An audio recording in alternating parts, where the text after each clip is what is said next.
So guys, there's this old video of Peter Obi I came across. In their video, he was saying things about how Tinubu forged his certificate and everything. And then I keep on wondering, how did we get to this level where our own president could not even provide a real and a true certificate of his birth, his age, or school?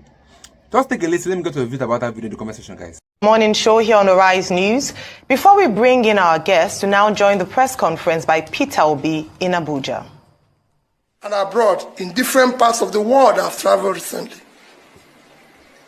To the outsiders, the entire Chicago University matter, as well as Chief Bola Ahmed Tinubu's many other lingering identity question marks, have further worsened Nigerian less than glorious image internationally.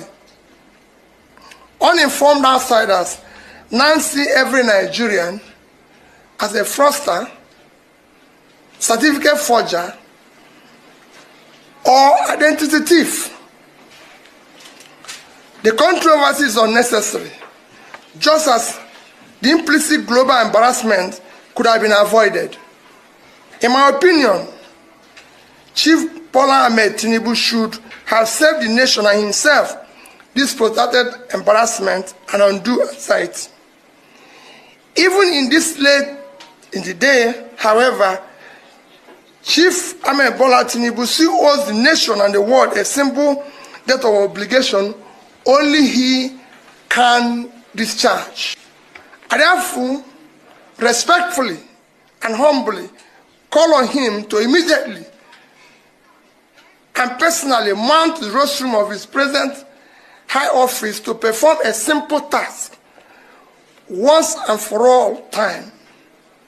He should reintroduce himself to the nation he governs and to the world for avoidance of further doubt.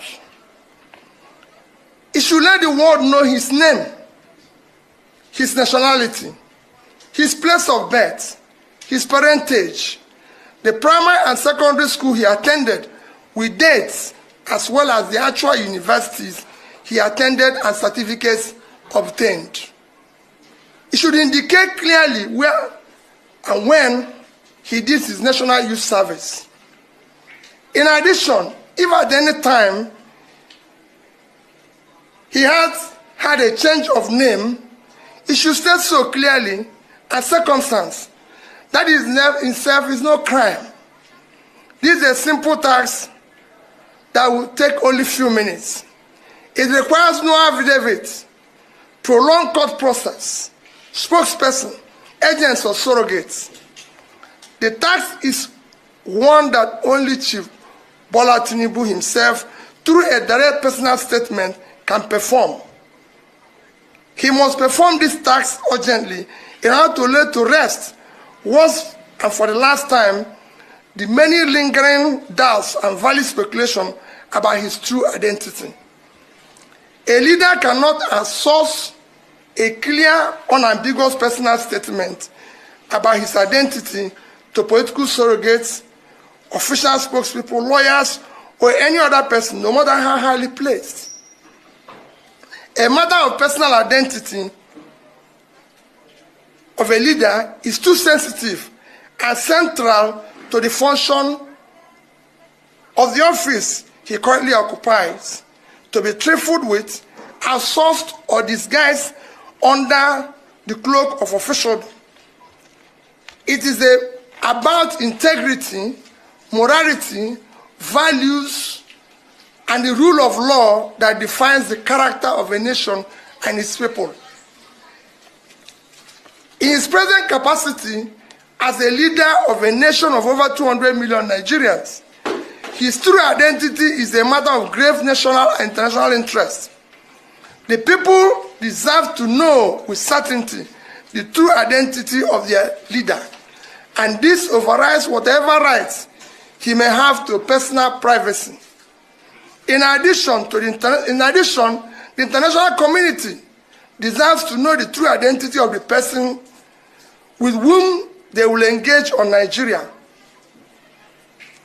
Having stood for an election of elevated office of the President of the Federal Republic of Nigeria, Chief Bola Tinubu have implicitly undertaken to cede the rights of private citizens in favor of life of open disclosure of his true identity and other circumstances that might be of public interest. His personal integrity demands no less. The legitimacy of the office he currently occupies demands that much and even more. Respect for the integrity and esteem of the Nigerian nation within the Committee of Nations makes it even more incumbent and compulsory. It is time to do the right thing. Long live the Federal Republic of Nigeria. Thank you.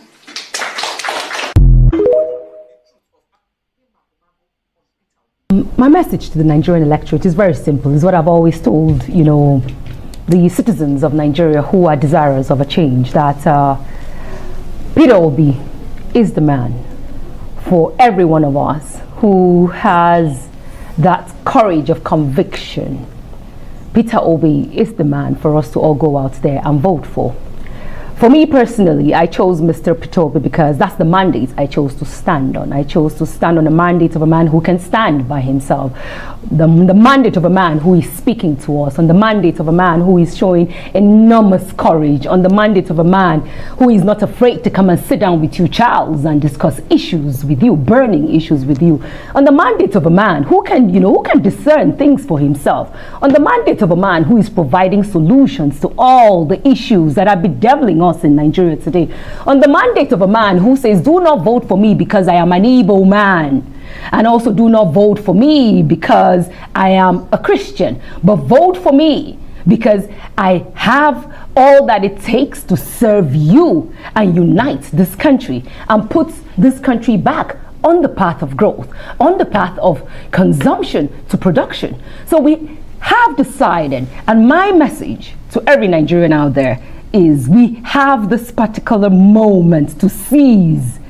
and end an era of impunity, end an era of disregard of citizens, end an era of, so much of corruption, end an era of where the people who were selected, not elected, get into office and they do not have any regard for human lives, to choose to go to that poll and choose a man who has brought himself to the people, who has said, you are running for the office of the president through me. I am here to serve you. Hold me accountable. These are my past records. He put it out there. There's no media, mainstream media, that has invited Mr. Peter Obi to come speak to them, that he hasn't shown up there. He has offered himself to us. And so I urge Nigerians that, just as Martin Luther King says, he wants to believe that people will go to the polls making that sound choice that will end this establishment of the APC that has offered us nothing but chaos, pain, suffering, anger, sorrow. And it is time to say, we the people are taking this power back to where it rightly belongs to, and that is the base of the citizens of this great country called Nigeria. Well, you certainly sound very passionate about this. Now let's look at what could get in the way of that ambition that you've got. There are more than 93 million registered voters, but just over 74 million have collected their voter cards. And that's about 80% of registered voters. So there are nearly 20 million voters who didn't pick up their PVCs. That's quite a big number, isn't it? A big chunk of people who will not vote. How concerning is that for you? For us, yeah, it is concerning. But if you look at also the statistics released by INEC, they told you 18 years to 35 years, 39% of that demography has picked up their PVCs. And I tell you clearly that 39% and also about 33%, which falls between the age of 35 and above, there is a critical base out there that is demanding for a new Nigeria, which they have come to say is possible. And I tell you, from those two demographies, and I also speak about the silent voters, that silent voters that forms now the older category. There's so many of them who do not come out to speak about issues, and you can't blame them. Because like I said in one other TV station, that Nigeria is a very cruel country that goes after people when they speak up and do not speak for the establishment and do not speak for the seemingly party that is in power. The establishment goes after them. So there's quite a majority that is also trying to find their voice. People like us, whatever happens, hey, we're ready to, pay the ultimate price because it's something we have said we're going to do, and we've put ourselves out, in the front lines. So if you put all of those percentages added to the silent majority that aren't saying anything, but have found a choice in Peter Obi, trust me. Right. Yes. Right. So, I mean, obviously, just listening to you and looking at some of the other evidence, many young people feeling much more engaged in this election than arguably any other in Nigeria's history. Many of them feel that this is about them. And your preferred candidate, Peter Obi, really hoping to capitalize on that. Is that what you hope might tip the balance of this election in his favor? You see, this change has been on the horizon. But, we're people who never learn from our history. And as a young child, my late dad, whom I was so close to, may he so rest in peace, he died, a year and a half ago, And I'm sorry to hear that. Thank you have my sympathies. Thank you. He is someone who has been in the political space. And since I was little, I remember my father buying newspapers, taking us to school. And he gives it to us, we read, and we, so for me, I became a bit politically aware, And if there's anything I've learned over the years is that we never learn from our history.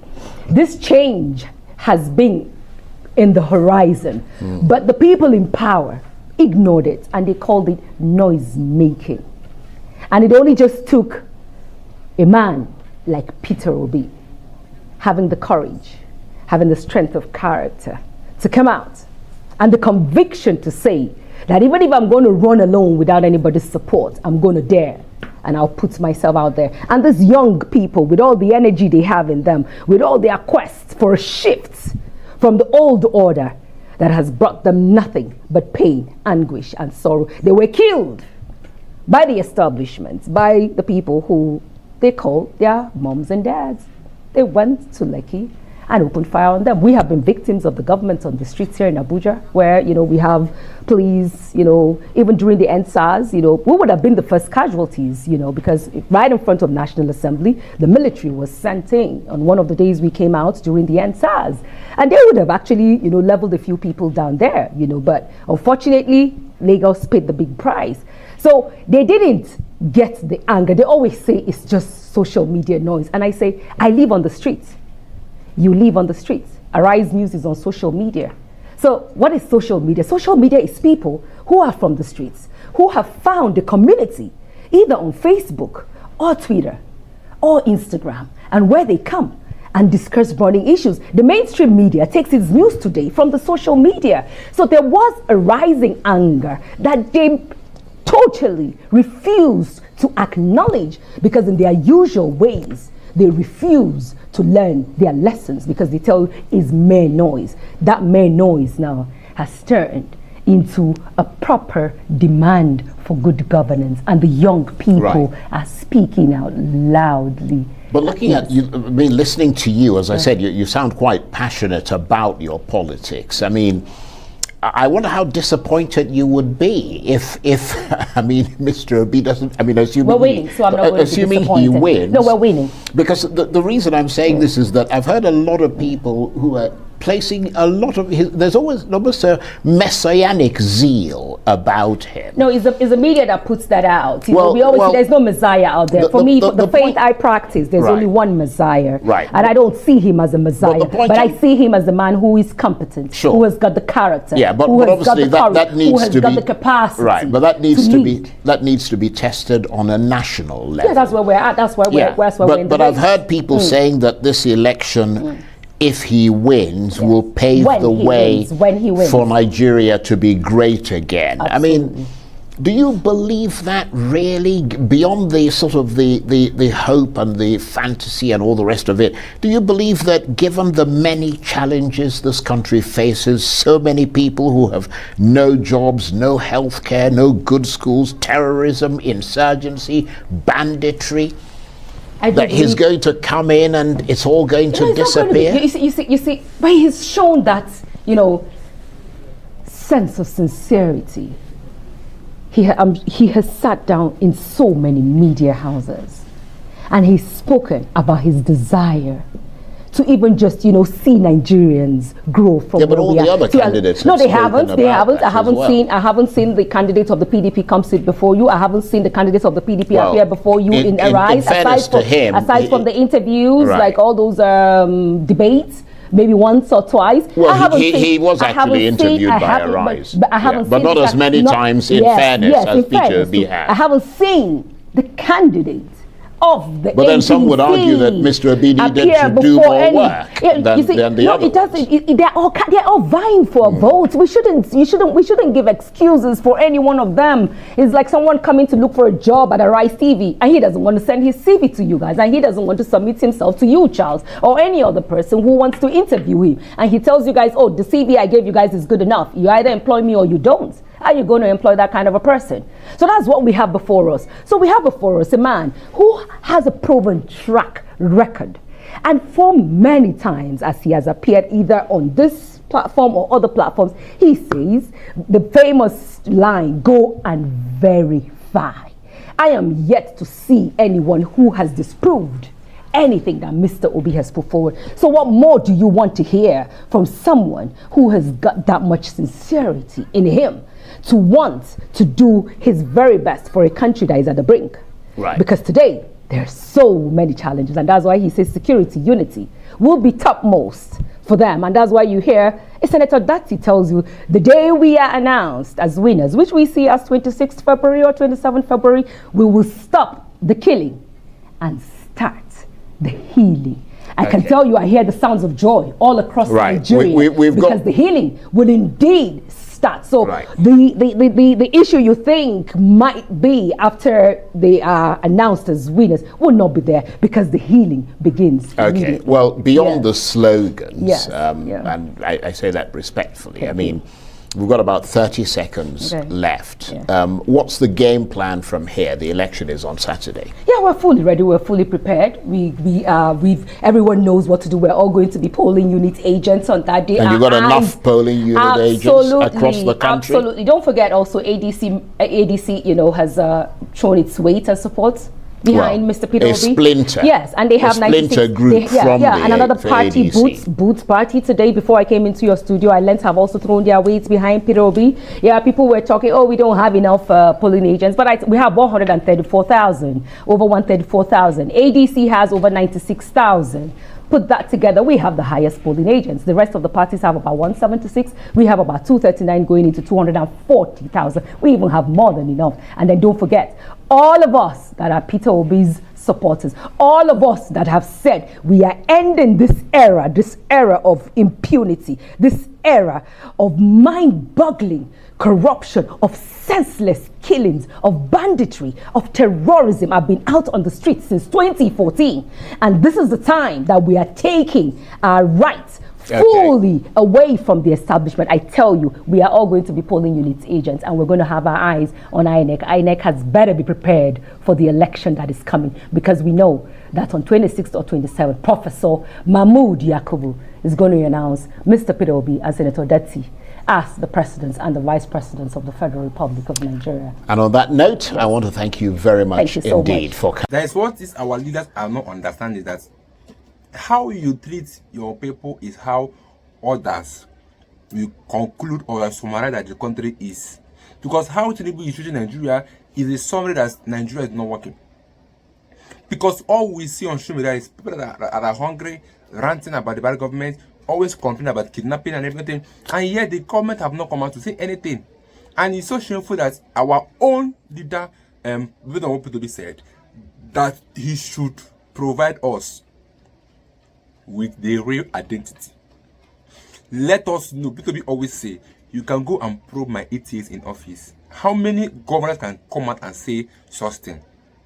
This is what we need in Nigeria. Someone that has a clean legacy. Someone that if tomorrow that something happens, you cannot find him guilty. There are a lot of things on Tinubu, that he was a drug dealer, he was this, he was that, he's forgetting his age, this one, he didn't go to school. Many things that we'll be hearing allegedly online, which I'm not yet sure, because all these things are what you see online. So Peter Obi's side is that they should provide us with the real identity, the real certificate of school you went to, your age. Let us know who our leader is, because right now, we Nigerians, we don't know who our president is. We don't know the school he attended, don't know his background, don't know his age, we don't know anything about it, and it does not show a good leader. A good leader, his people should know things about him. But let me go to the views in the comment section, guys. About the video you just watched now, I'll put you guys in my next video.